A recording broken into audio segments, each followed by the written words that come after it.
안녕하세요. 저는 40대 초반의 지방 사는 여자입니다. 보통이라는 수식어로 가득한 제 삶에 갑자기 이런 일이 생길 줄은 몰라서 이렇게 글을 쓰게 됐어요. 인생의 반쯤은 살아오니 옳고 그름이라는 게 눈에 보이는 것만은 아니고 그 안에 숨겨진 사연들은 더 많다는 걸 알게 되더라고요. 제가 시댁 시부와 시동생과 인연을 끊게 된 것도 남들이 보면 충분히 흉볼 수 있는 거라고 생각하고 있고요. 하지만 저는 아무리 생각해도 제가 그렇게 나쁘게 했다고는 생각하지 않아요. 여기 글을 쓰는 것도 정말 제가 잘못했나 싶은 마음이 들어서 다른 사람들의 의견을 들어보고 싶은 마음에 고민하다가 결정하게 된 거거든요. 저와 남편은 대학 동기로 캠퍼스 커플이었어요. 많은 커플들이 사회생활에 들어가면 헤어졌지만 저는 남편과 계속 함께했고 그 덕에 결혼까지 하게 됐죠. 결혼 후 아이를 낳고 둘이 열심히 번 돈으로 지방에 있는 아파트를 자가로 사서 들어갈 정도였으니 저희도 열심히 살아온 것은 틀림이 없었어요.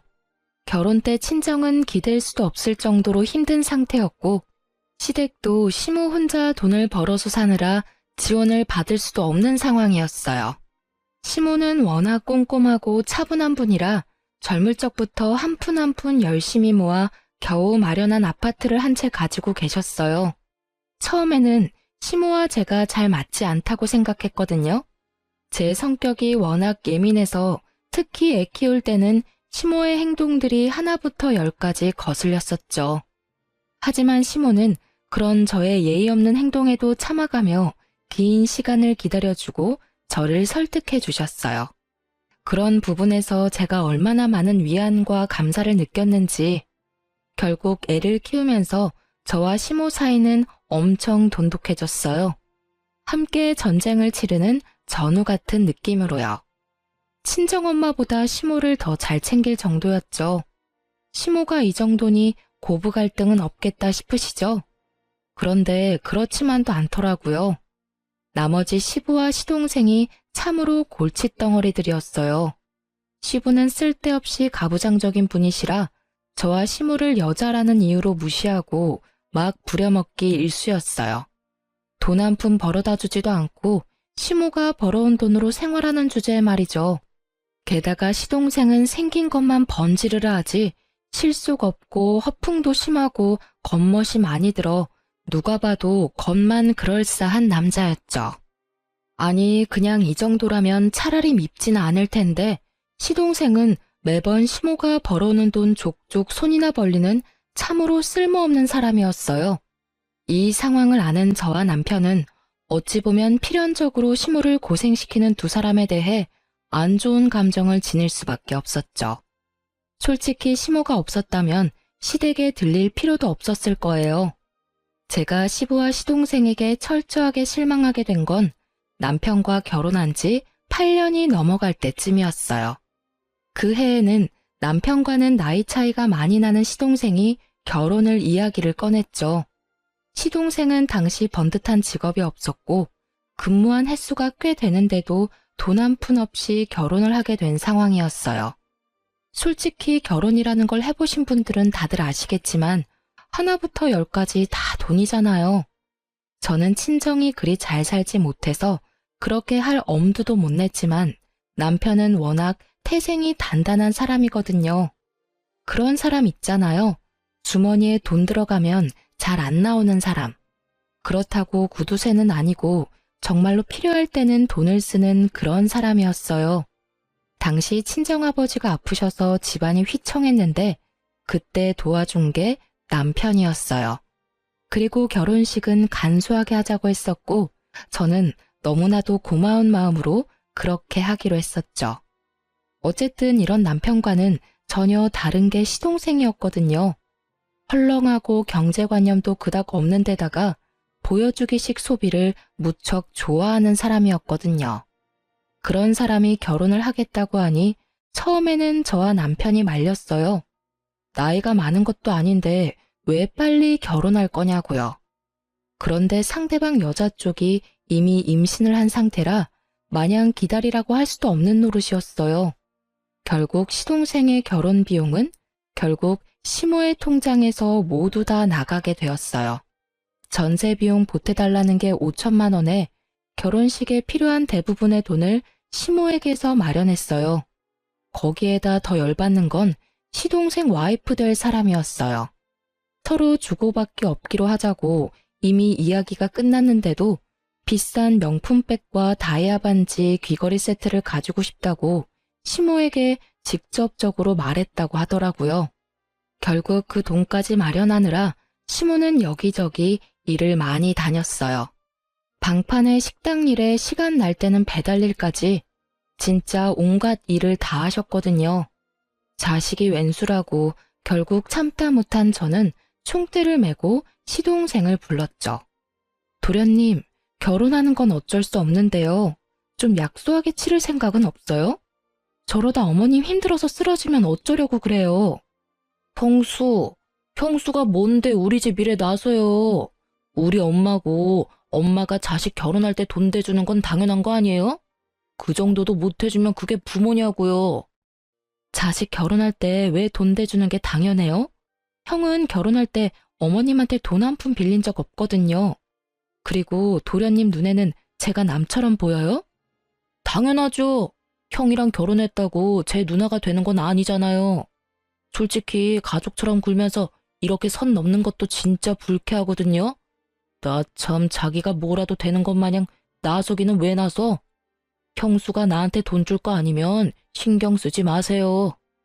이야기를 듣는데 뒷골이 팽팽하게 당기더라고요. 살다 이런 싸가지 없는 놈은 처음 봤거든요. 형이랑 결혼했으면 가족이지 가족이 아니라고 말하는 저 말본새부터가 아주 싹수 노란 놈이란 것만은 확신했죠. 저의 이런 참견에도 결국 시모는 과로와 스트레스로 병원 신세를 지게 됐어요. 시모는 예전에 위암을 앓은 적이 있었는데 이번에는 혈액암이 온 것 같다고 하더라고요. 청청병력 같은 소리에 남편과 저는 침울하기만 했어요. 애를 친정에 맡기고 시모의 간병을 하느라 저는 바쁘기만 했고 남편은 그런 저에게 매일 미안하다고만 했어요. 내가 어머님한테 진 마음의 빚이 있어서 이렇게 하는 것뿐이니까 그런 생각하지 말라고 했지만요. 그런데 이 와중에 시동생은 결혼 준비하느라 아주 정신이 없었어요. 아파서 일어나지도 못하는 시모에게 매번 문병 와서는 돈 이야기만 하는 시동생을 보며 한 대 쥐어받고 싶다는 생각을 할 때 시부에게서 전화가 왔어요. 넌 시어머니가 없으면 네가 와서 시아버지 밥상 차려줄 생각을 해야지. 어디서 뭘 하고 있는 거야? 배고프니까 당장 들어와서 밥 차려라. 소리를 들어보니 술 한 잔 걸쳤더라고요. 저는 시부에 대한 마음이 별로 좋질 않았어요. 시모가 예전부터 일도 하지 않고 집에서 밥만 축내는 시부를 견디기 힘들어했다는 걸 알고 있었거든요. 제 눈에는 시부도 시모가 병에 걸린 원인균처럼 보였죠. 저는 시모 간병 때문에 바쁘고 갈 생각도 없으니 시부 집 근처에 있는 도시락 가게에 전화해서 도시락을 시켰어요. 그것도 제 나름의 성의였다고 생각하거든요. 못 본 척 안 한 것도 용하다고 생각하는데 시부가 전화가 왔더라고요. 너 이딴 걸 지금 밥이라고 시켰어? 이런 맛없고 성의 없는 음식을 누가 먹어? 당장 와서 밥 차려. 네가 시모가 없으니까 시아버지 머리 꼭대기까지 올라오려고 지랄 떨지. 어디 한판 해볼래? 형수, 저도 집에 있는데 와서 저랑 여자친구 밥도 좀 차려주세요. 우리 밥도 못 먹고 배고프거든요. 우리 애도 오늘 뱃속에서 배 굶고 있을 텐데. 시부 옆에서 시동생까지 이딴 소리 짓거리니 저는 열이 받아서 알겠다고 전화를 끊고 김밥 3줄을 시켜줬어요. 안 시켜준 건 아니니 알아서들 배는 채우겠죠. 김밥 도착하고 전화가 또 오더군요. 전화를 받았더니 이번에는 시동생의 역정내는 소리가 들렸어요. 그런데 이번에는 저도 가만히 안 있었어요. 형수, 지금 사람이 몇 명인데 꼴랑 김밥 3줄이에요? 그리고 임신한 사람 있는 거 뻔히 알면서 이런 음식 해주면 기분이 좋아요? 상식이 없는 거야, 정신이 없는 거야? 뭐? 상식? 너 그리고 왜 나한테 반말이야, 이 미친 도련님아. 내가 분명 지금 정신이 없다고 말했지? 도련님이 저번에 나한테 저는 가족이 아니라면서. 그런데 밥은 왜 저한테 얻어먹으려고 지랄인데? 그리고 가족 중에 멀쩡하게 돈 잘 벌고 있는 남편 제외하고는 아무도 어머님 간병을 안 해서 아무 관계도 없는 내가 대신해서 간병 중이잖아. 그러면 도련님이 나한테 간병비 갖다 바쳐도 모자란 거지. 어딜 밥을 내놓으라 명령질이야? 아니요. 그럼 며느리가 돼서 시어머니 간병도 안 하려고 했어요? 그건 당연한 거지. 돈을 주고 말고 할 것도 없이. 아니, 뭐 엄마가 나 때문에 병 걸린 것도 아니고 왜 갑자기 화살을 나한테 돌려요? 그럼 옆에 있는 분한테 간병하라고 하시면 되잖아. 곧 며느리 될 건데.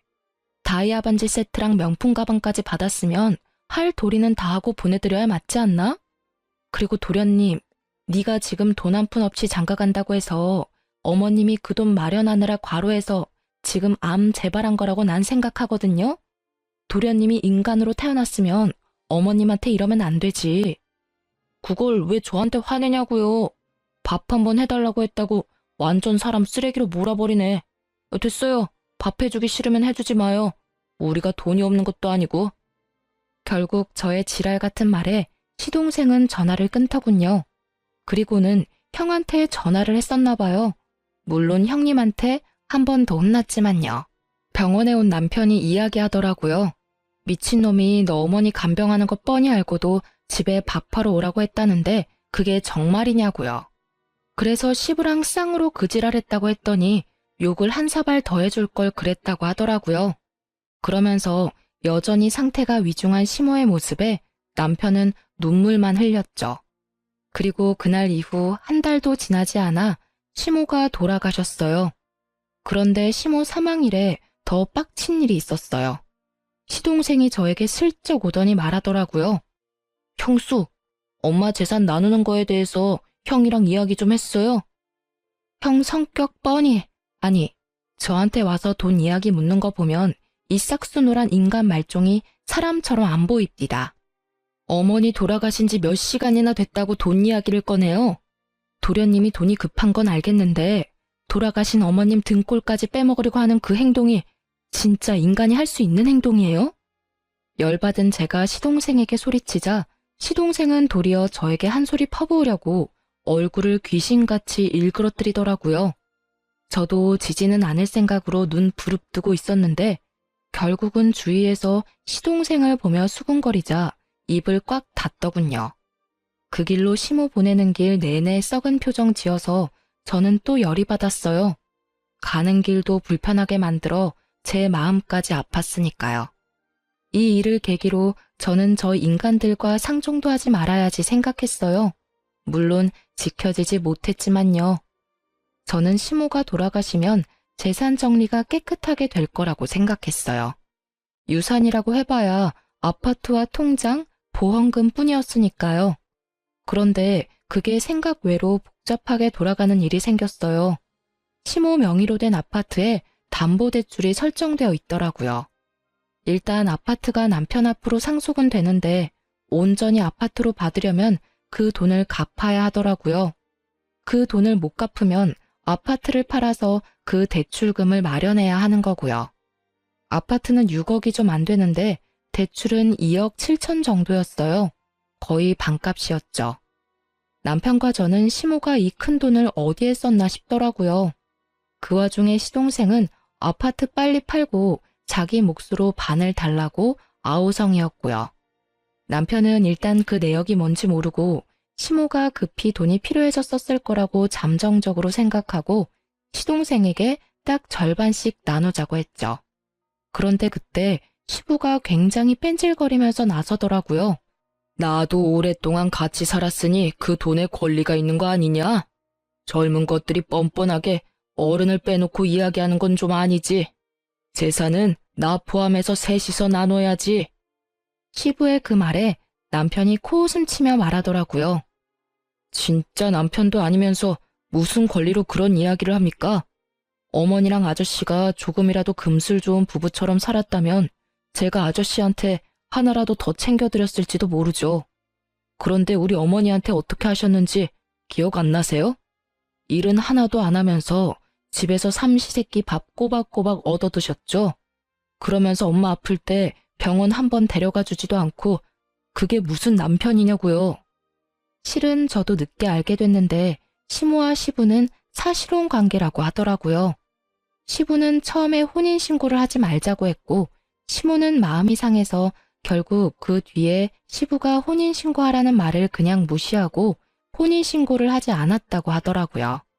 특히 시부가 일을 안 하게 된 날부터는 혼인신고하면 자식들이 더 힘들까봐 일부러 혼인신고를 안 한 것 같더라고요.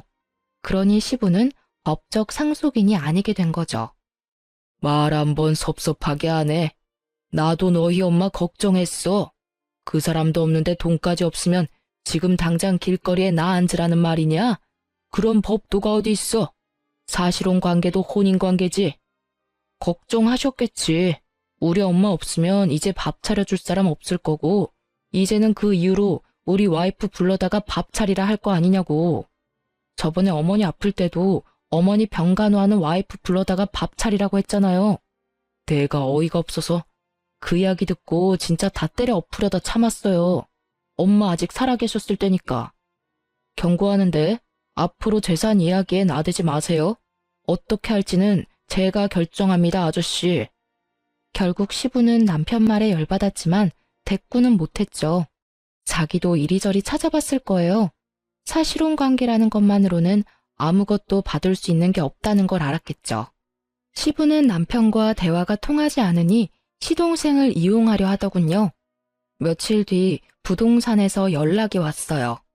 동생분이 너무 재촉하는 바람에 이쪽도 곤란한데 금매라면 더 싸게 내놓을 생각 없냐고요. 저와 남편은 그때 시모 유품을 정리 중이었거든요. 남길 만한 추억이 되는 물건이나 물려받을 만한 귀중품을 제외하고는 다 버릴 생각으로 정리 중이었는데 그 전화가 오니 남편은 화가 나서 시동생을 불렀어요. 그리고 그때 시모의 화장대 아래에서 대량의 장부가 나왔어요.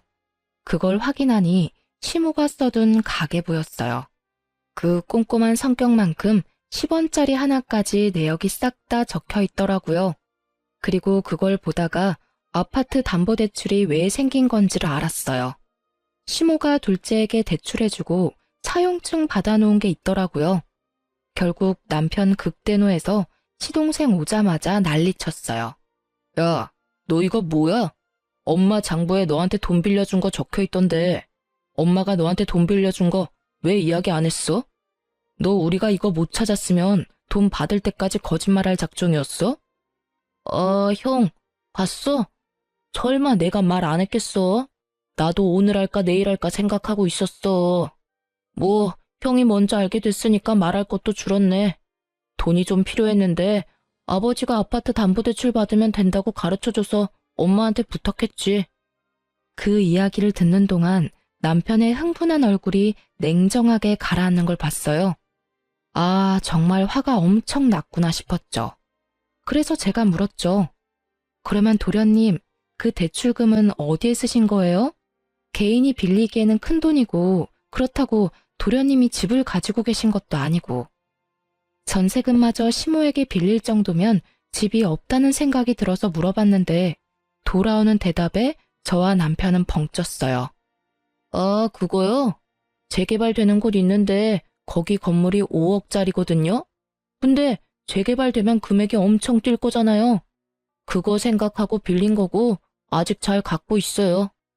5억짜리 집에 2억 7천을 빌렸으면 나머지 금액은 도련님 돈인 거네요? 그쵸. 그것도 은행에서 빌려서 지금 원금이랑 이자만 거의 200만 원 넘게 나와요. 솔직히 이번에 아파트 팔고 자동으로 갚으면 내야 할 대출금도 줄어드니까 저도 좋죠. 실실 쪼개며 말하는 시동생에게 남편이 결국 참지 못하고 버럭 화를 냈어요. 야, 그걸 자랑이라고. 너 장부에 어머니가 너한테 돈 빌려준 게 얼마인지나 알아? 대출금만 차용증이 있을 뿐이고 그 이후로 네가 매달 2, 30씩 야금야금 가져간 것까지 계산하면 장난 아니거든? 그런데 너 처음에 시치미 떼고 아파트 처분하고 3억 절반으로 나누자고 했지. 가만 보니까 내가 몰랐으면 너 그 돈 다 꿀꺽할 셈이었네? 네가 아파트 대출금 싹 다 가져갔으니까 넌 아파트 처분하고 남은 돈에 아무런 권한 없는 거 알지? 지금 네가 이 아파트 처분과 관련한 돈 중에 주장할 수 있는 금액은 2천만 원이 다야. 그러니까 나머지 금액은 내가 다 가져가도 할 말 없지? 그런 게 어딨어. 나도 엄마 아들이고 유산 주장할 수 있지. 그리고 엄마가 나한테 돈 빌려줬다는 거 어차피 차용증 없으면 다 필요 없는 거 아니야? 떡하니 있는 차용증을 없는 셈 치자는 거냐? 너 미쳤지? 이거 봐. 차용증을 적어놨네. 네가 지장까지 딱 찍어서. 확인이 왜 안 되겠냐고 이 모자란 놈아.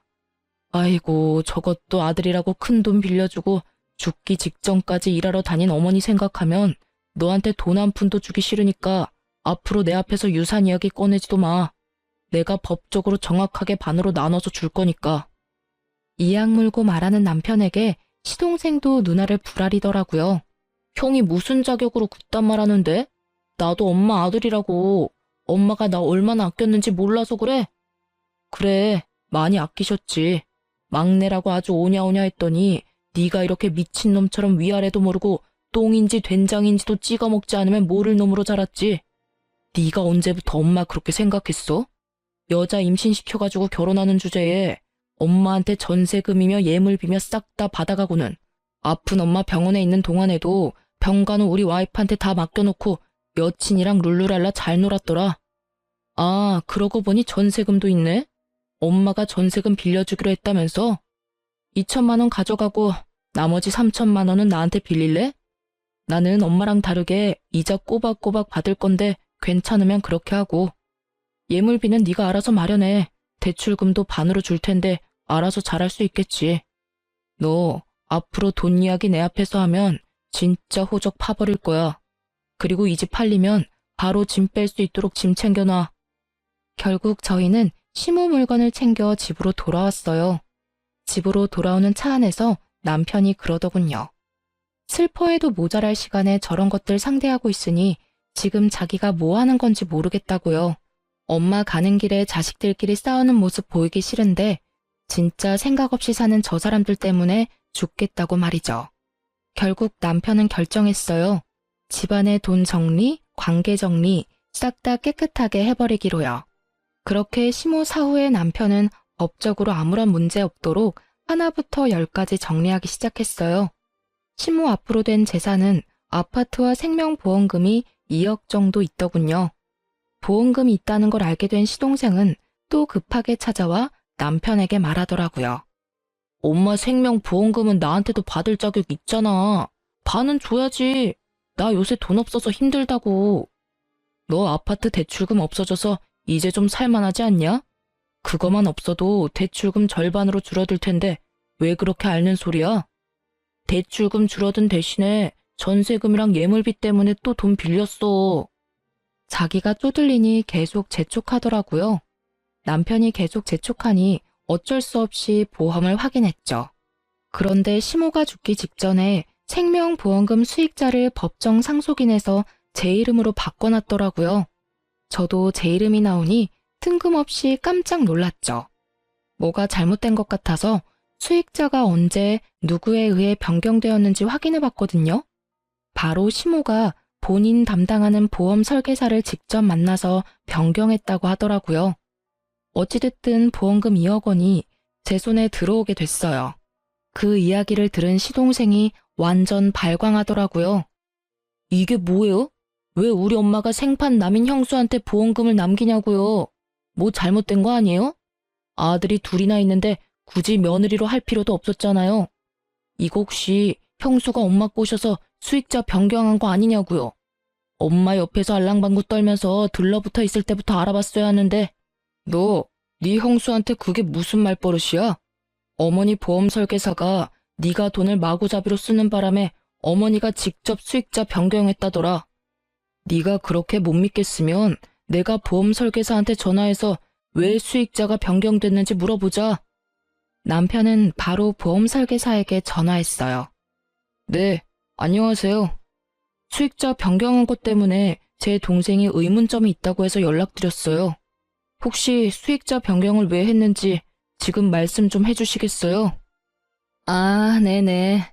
돌아가시기 2달 전쯤 병원을 다녀오고 나서 저를 만나자고 하셨어요. 그때 수익자를 변경했어요. 수익자를 며느리 앞으로 한다길래 제가 여쭤봤거든. 장성한 아들이 둘이나 있는데 며느리한테 변경하는 이유라도 있냐고요. 그랬더니 둘째가 씀씀이가 해프고 집 거덜낼 정도로 가져가니 보험금을 받으면 다 써버릴 거라고 하더라고요. 어차피 아들놈들은 아파트 나눠 가질 건데 보험금이라도 자기 병수 밟은 며느리 앞으로 주고 싶다고. 돌아가기 직전에도 확인 전화하시며 말씀하셨고요. 그리고 무엇보다 며느리에 대한 마음이 애틋하시더라고요. 아플 때 힘들 때 자기 신경 써주는 건 며느리밖에 없다고 하시는 거 보니 고부간의 사이가 무척 좋은 것 같다고 생각했죠. 거짓말이죠? 엄마가 설마 나한테 한 푼도 안 남겨주시다니. 이거 형수가 다 모함한 거죠? 왜 내가 아들인데 나는 한 푼을 못 받아요? 이거 진짜 둘이서 짜고서 나 물 먹이려는 거 아니에요? 어쩌면 이렇게 둘이서 다 가져갈 수가 있어요. 우리가 뭘 다 가져가는데? 너 말 똑바로 해. 네가 가져가는 건 2억 9천만 원이야. 그것만 해도 크다고 생각하는데 뭐가 하나도 없냐고. 너 그 돈 묶여 있었으니까 별 생각 없지? 그게 엄마 돈이라는 생각도 없고. 네가 이러니까 보험금 수익자를 변경하신 거지. 그러니까 왜 그렇게 되냐고요. 아파트 담보대출은 이미 끝난 건이잖아요. 보험금은 다르죠. 엄마가 넣은 보험금을 왜 며느리인 형수가 가져가요? 형수가 받을 거면 제 와이프도 받아야 되는 거지. 이거 명백한 차별이고 문제 있는 사항이라고요. 나 진짜 이런 식이면 고소할 거예요. 하세요. 도련님 마음대로 한번 해보시라고요. 도련님이 어머님한테 어떻게 한 건지 가슴에 손을 얹고 생각해봐요. 어머님이 정 떨어지는 것도 당연하지 않을까 싶은데 그걸 도련님만 모르고 계시네요. 아파서 병원 들어와 있는 사람한테 결혼식 돈 모자라다고 돈 달라고 그렇게 떽떽거리며 사람 괴롭게 만들어 놓고 뭐요? 도련님 여자친구한테 보험금 주고 싶었으면 여자친구한테 엄마 병간호나 좀 해주라고 하지 그랬어요. 그랬으면 저 혼자 가져갈 일도 없었을 텐데. 아니 도련님이고 시아버님이고 어떻게 아픈 어머님을 그런 식으로 대할 수 있어요? 어머님이 식모예요? 어머님이 돈 뽑는 기계냐고요. 당신들이 그런 식으로 행동하니까 어머님이 생판 남인 며느리한테 돈 남긴 거 아니냐고요. 어깨 위에 있는 게 장식이 아니면 생각들 좀 하시라고요. 결국 제 말에 반박조차 못한 시동생은 부들부들 떨며 남편에게 기가 막힌 말하더라고요. 알았어. 형수 말 다 맞다 치고 이해하고 넘어갈게. 보험은 이미 수익자가 지정된 상태라 바꿀 수 없다고 하니 포기할게. 이렇게 됐으니 보험은 필요 없어. 그런데 엄마 돌아가셨으니까 지금은 형이 내 보호자잖아. 그러니까 내 빚보증 좀 서줘. 정신 나간 놈아. 내가 왜 네 보호자야? 네가 미성년자야? 너 일하고 돈 버는 사지 멀쩡한 성인이야. 나는 빚보증 같은 거 서줄 생각 없어. 네가 평생 엄마 등골 빼먹으면서 살아서 남한테 빨대 꽂는 게 당연한 거라고 생각하는 것 같은데 나한테까지 그런 식으로 하게 두지는 않을 거야. 너도 나이 먹을 만큼 먹었으니 너 알아서 해. 다른 사람들한테 손 벌릴 생각하지 말고. 그럼 어쩌라고. 나도 곧 죽겠는데. 형이면 형답게 좀 해달라고. 이제 곧 결혼인데 나 땡전 한 푼 없어. 엄마 유산 형이랑 형수가 다 가져가게 생겼잖아. 어이가 없네. 왜 내가 다 가져가. 너도 가져갔잖아. 아파트 담보대출 빼면 안 되지. 그리고 아파트 집값 떨어져서 제값 못 받으면 너한테 돈 더 받을 거니까 그렇게 알고 있어. 그리고 우리가 그때 생각하지는 못했는데 어머니 아파트 상속받으면서 내야 하는 상속세, 증여세 같은 거는 정확히 반 나눠서 낼 거니까 그렇게 알고 있어. 네가 가져갈 돈이 있으려나 모르겠네. 세금은 다 나눠서 내야 하니까. 세금 이야기까지 꺼내니 갑자기 시동생 입이 꽉 다물어지더라고요. 거기까지는 생각도 못한 것 같더라고요.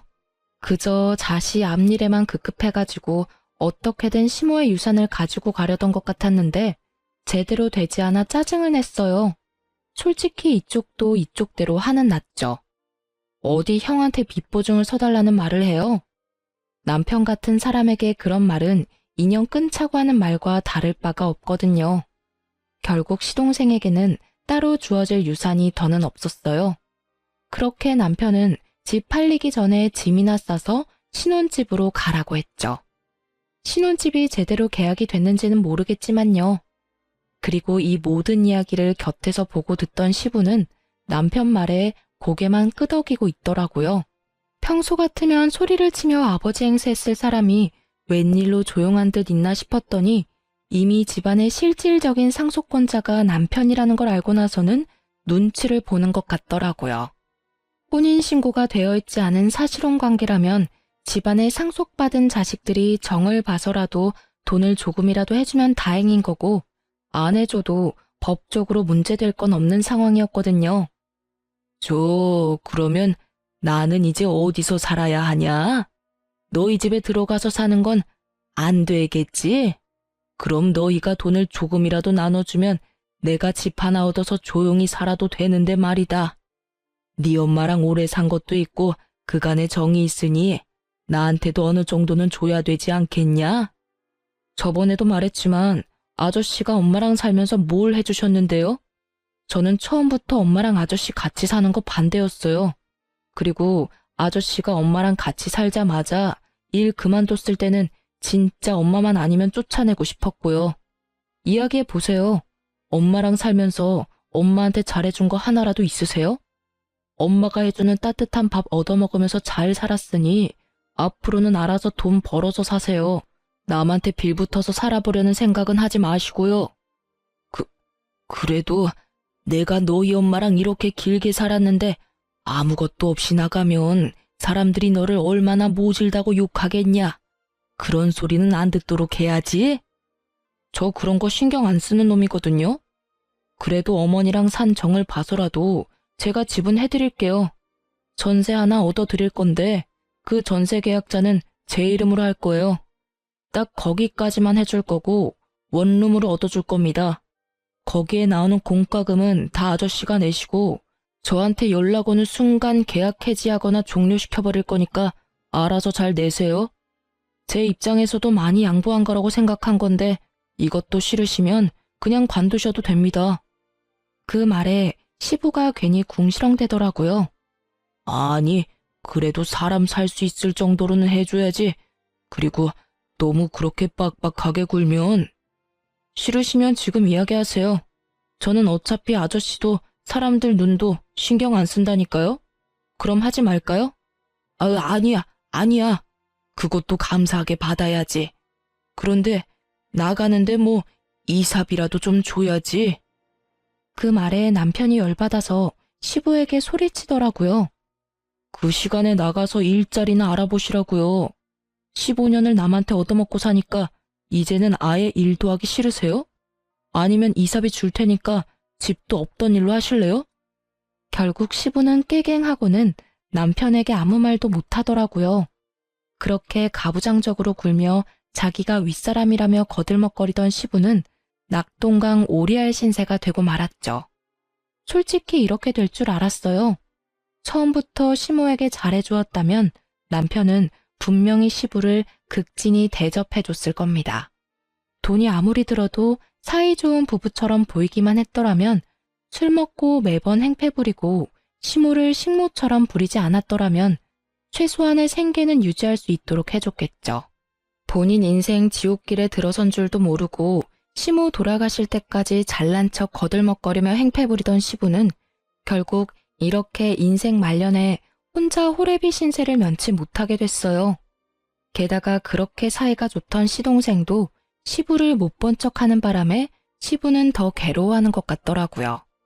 자기가 뿌린 씨앗, 자기가 거둔 거죠. 결국 이때 이후로 남편은 일사천리로 상속과 관련한 일들, 시모의 사망과 관련된 일들을 모두 정리했어요. 그리고 시동생이며 시부 얼굴은 보고 싶지도 않다고 하며 이야기가 나올 때마다 치를 떨었죠. 그래도 어머니 생각이 많이 났는지 납골 땅은 자주 들르더라고요. 그렇게 조금씩 시모의 빈자리가 차츰차츰 메워질 때쯤 시동생이 매우 급한 일로 저희 집을 찾아왔더라고요. 남편이 정말 싫어하는 얼굴을 했지만 결국에는 집 안으로 들여 이야기라도 들어보자고 했어요. 형, 진짜로 좀 도와줘. 나 파산하기 일부 직전이야. 무슨 소리야? 너 아파트 처분해서 대출금 줄었잖아. 그게 아직 몇 달 지나지도 않았는데 뜬금없이 웬 파산인데? 들어봐. 내가 그때 2억 7천 주고 산 건물 기억하지? 내가 그거 진짜 정확한 정보로 산 건데 재개발 코앞에서 엎어졌어. 지금 그거 완전 허름하고 수익도 나지 않는 건물이라 사려는 사람조차 없어. 그 이야기를 듣는 남편의 미간이 찌푸려지더라고요. 이미 이야기 처음부터 남편의 심기를 건드리는 말들이 나왔거든요. 그럼 질질 끌 게 아니라 팔아야지. 헐값이라도 팔아야지. 본전 보고 판다는 생각을 하니까 대출 원금의 이자까지 아직 나가고 있는 거 아니야. 나도 그 생각했지. 팔려고 했는데 산다고 전화 온 사람들 전부 다 가격을 완전 후려쳐서 부르는 거야. 본전은 못 돼도 어느 정도 선이라는 게 있잖아. 근데 반값 이하로 부른다니까. 지금 그 건물에 들어간 대출 원금보다 싸게 부르면 내가 불이익이잖아. 그래서 팔지도 못해. 근데 너 그 건물 아파트 담보대출 자동으로 갚아지면서 대출금 반은 사라지지 않았어? 근데 왜 대출금 내느라 똥줄이 빠지는데? 내는 원금이 줄었으면 100만 원 정도가 세이브 될 건데? 그거? 사실은 그 옆에 있는 건물도 재개발된다고 해서 대출 땡겨서 샀거든. 정말 작은 건물인데 쓸만한 땅이야. 그것도 재개발이 될 줄 알았는데 안 됐더라고. 그래서 그것도 팔아야 하는데 그건 더 안 나가. 그 이야기를 듣는 저와 남편은 고개를 절레절레 저었어요. 이건 뭐 스스로 자기 무덤 연락에 파고 있으니 도와줄 수가 없겠더라고요. 솔직히 그 돈이 생활비로 나가서 빌린 돈이라면 갚아줄 생각도 있었어요. 살다 보면 그런 일도 있잖아요. 애가 생기고 갑자기 가계 지출비가 늘어나는데 모아놓은 돈은 없고. 그렇게 빌렸다면 정말 저도 도와줄 생각이 있었는데 또 재개발 환상에 빠져서 쓰러져가는 건물을 샀을 줄이야. 생각지도 못한 이유에 저는 맥이 탁 풀려버렸어요. 차라리 파산하고 개인 회생을 신청하는 게 본인에게는 좋은 일이 아닐까 하는 생각도 들었을 정도였죠. 형수, 제발 나 좀 도와줘요. 어차피 형수 앞으로 엄마 보험금 나왔잖아요. 그거에다 형이 받은 아파트 처분한 돈이면 넉넉하잖아요. 한 1억? 아니, 1억 5천 정도만 빌려줘요. 저 건물 팔리면 갚아줄 테니까. 제가 왜 그 돈을 갚아줘야 해요? 그리고 어머님이 남긴 피 같은 돈 그런 곳에 쓰고 싶지도 않아요. 아니 도대체 무슨 자격으로 어머님 목숨값을 달라고 여기 와서 돈을 빌려달라고 할 수 있어요? 그리고 저는 잊지 않았어요. 도련님이 저한테 하신 말씀요. 생판 남인 저한테 가족이 아니라고 하셨죠? 도련님이 저를 가족으로 생각하지 않았으니 저도 도련님을 가족으로 생각 안 해요. 저는 어머님이랑은 달라서 도련님한테 돈 다 줘가면서 일 해결하도록 두지는 않을 거예요. 정말로 그 딱한 사정을 어떻게든 하고 싶었다면 일단 푼돈에라도 그 건물들 팔고 그 돈으로 원금 갚은 뒤에도 힘들면 찾아와야죠. 그 건물은 있는 대로 놔두고 싶고 돈은 돈대로 쪼들리니까 누군가에게 편하게 빌리고 싶고 그런 생각하면 어디에서도 도련님 도와줄 사람 못 찾아요. 그때 일을 아직까지 마음에 두고 있었어요? 화 풀어요. 남이라고 한 거는 그냥 화가 나서 던진 말이고 형님 와이프면 우리 조카 엄마인데 내가 설마 형수님을 정말 남으로 생각했을 리가 없잖아요. 그리고 푼돈으로 그 건물 파는 건 절대로 말이 안 되죠. 솔직히 재개발이 엎어졌다고는 하지만 또 언제 재개발 구역에 포함될지 모르는 일이고 재개발되고 나면 그 일대도 땅값 오를 테니까 그때까지만 잘 버티면 돈 더 벌 수 있는데 그때까지 버틸 수 있을 만큼의 돈이 있는 사람들에게나 해당되는 일이잖아요. 지금 당장 죽고 못 살겠다며 형한테 달려오는 사람이 무슨 미래를 말하는데요? 지금 당장 도련님한테 미래가 있긴 해요. 그거 못 팔면 우리는 도와줄 생각 없어요. 그런 제 말에 시동생은 도리어 저와 남편을 이해가 안 된다는 표정으로 바라보더라고요. 본인만의 생각이 너무 확고해서 다른 사람 의견은 귀에 들어오지도 않는 종증이었어요. 너 이러는 거 네 와이프도 알아?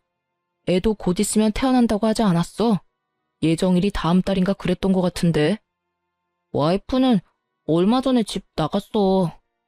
전셋집도 자기가 생각하는 만큼 못 가졌다고 엄청 싫어했는데 결혼식 할 때 쓸 다이아 반지 세트랑 명품백도 원하는 거 못했거든. 돈이 너무 없어서. 엄마 돌아가시고 나면 유산 나오니까 그걸로 하면 된다고 달랬는데 유산이 없었잖아. 아파트는 내 대출금에 깎여버리고. 보험금은 형수가 수익자가 돼서 한 푼도 받은 게 없으니까. 그 이야기하고 다음날 집 나갔어. 이야기를 들어보니 그 여자도 남편이 집에 돈이 좀 있다고 생각하고 시집 온 것 같더라고요.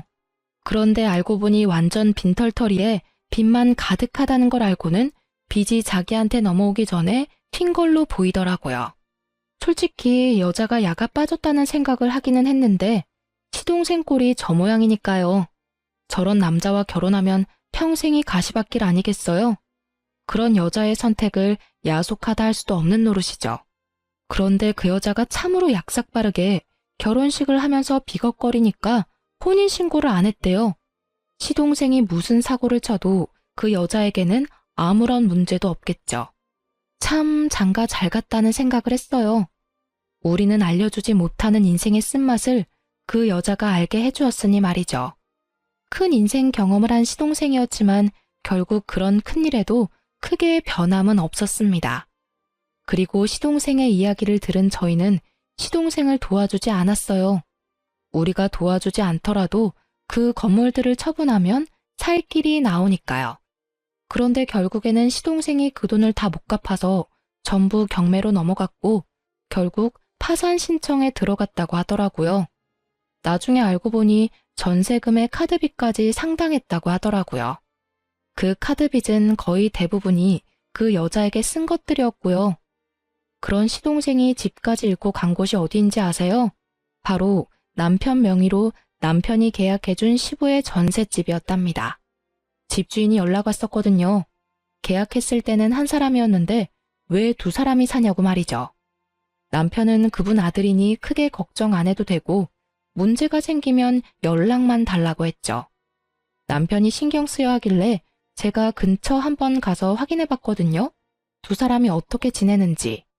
시부는 시모 살았을 적에는 빳빳하게 다린 셔츠와 바지를 입고 동네에 돌아다니며 사장 소리 들으면서 떵떵거리며 지냈거든요. 그런데 지금은 다림질은커녕 빨래도 제때 못해서 호레비 냄새 나는 몰골로 동네 돌아다니며 여기저기 돈 되는 일 받아서 하고 있더라고요. 그렇게 사이좋던 시동생은 그 집에 들어가서는 시부부터 쫓아내려고 안달이 났다고 주변에서 전하더라고요. 시부 인생도 참으로 딱했어요. 시모와 남편에게 강압적으로 굴더니 결국에는 끈떨어진 뒤움박 신세가 됐잖아요. 이래서 있을 때 잘하라는 말이 생긴 것 같아요. 저와 남편, 시모에게 조금이라도 잘해줬으면 저와 남편이 두 사람을 그렇게 보내지는 않았을 거예요. 그리고 시모도 수익자를 며느리인 저로 변경할 일도 없었겠죠. 결국은 자신들의 행동에 대한 대가를 고스란히 치르게 된 걸 보니 인과응보라는 말이 저절로 생각났어요. 스스로 열심히 지옥길 걸어가는 걸 충분히 옆에서 말렸음에도 역시나 포기하지 못하는 걸 보니 앞으로도 우리 부부와 만날 일은 없을 것 같아요. 그렇지만 시모의 마음을 생각하면 지금이라도 시동생과 시부가 제정신을 차려줬으면 싶어요. 긴 글을 쓰면서 참 많은 생각을 했어요. 특히 돌아가신 시모 생각이 가장 많이 났죠. 그분이 있었을 때 제가 해야 했었을 일들, 잘못된 걸 바로 잡기 위해 제가 할 수 있었을 일들을 생각하며 후회하게 되네요. 그러니 글을 읽고 계시는 분들, 있을 때 잘하라는 말이 괜히 있는 게 아니더라고요. 마음을 다하고 절대 나중에 후회하지 마세요. 시동생과 시부를 보면 그게 딱 와닿아요. 앞으로도 후회 없이 열심히 하루를 살아갈 거예요. 긴 글 읽어주셔서 너무나 감사합니다. 모든 이들의 앞날에 축복이 깃들기를 바라며 이 글을 마치겠습니다.